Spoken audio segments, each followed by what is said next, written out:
From Cold Hard Football Effects, we welcome to the show Kerry Byrne. Let's talk about last night's game. I mean, obviously, kind of different for the opening game. I mean, these Thursday night games in years past, we've looked at it, and I mean, they've been pretty low-scoring games. This is definitely a first, isn't it? Well, it was definitely an offensive showcase, that's for sure. One thing I found, I was watching this game and in front of me thinking about the depth of the running game in the NFL. It's such a passing league, and I don't care for that too much. I like to see a little more balance. But, passing wins in the NFL.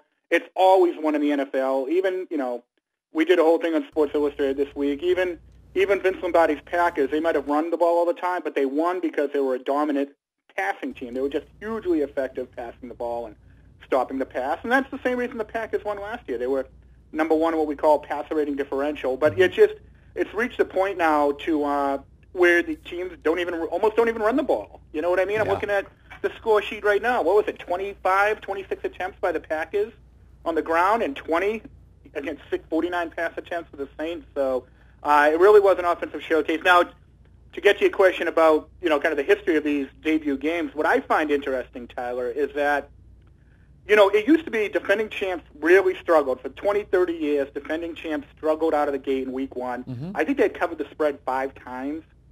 Ever since the NFL went to that showcase primetime game for the defending champs, they're 10-0, and they're 7-1-2 against the spread. Well, what I'm curious to kind of get your impression, I mean, we look at the offense. I mean, I think one of the best stats I saw last night at the very end of the game, it was, the first time in NFL opening game history that both quarterbacks had thrown for, over 300 yards, 3 touchdowns, and, no interceptions, which is a testament to both those quarterbacks. But what is this really saying about the defenses? I mean, when we look at last night's game, obviously it came down to that one last play, that goal line stand, but still, are these defenses that bad to be letting up all these numbers? Well, they're not that bad. In fact, Green Bay last year, they were number 2 in scoring defense, right? Mm-hmm. They were number 1 in what we call at Cold Hard Football Facts bendability. It like measures the bend but don't break phenomenon. And if you're good in that, you're a good team. They were number 1 in that. And they were number 1, and really the key defensive stat you have to look at all throughout football history, Tyler, is defensive passer rating, okay? Mm-hmm. And what this does, it takes a formula for a quarterback and it applies it to a pass defense. Green Bay was number 1 last year. Pittsburgh, by the way, the AFC champion, was number 2. When you're good in this indicator, you're a good team. So, the Packers were a great statistical defense last year, but the problem is even a great defense by today's standards, they're handcuffed. They're not really allowed to play defense. There's little they can do.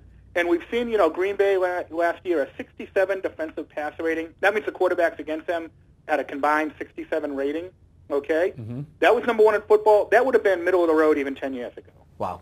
The 2003 Patriots even, they had a 56 defensive passer rating. The 2002 Buccaneers had a 48, okay? And that's just this, just in the past decade.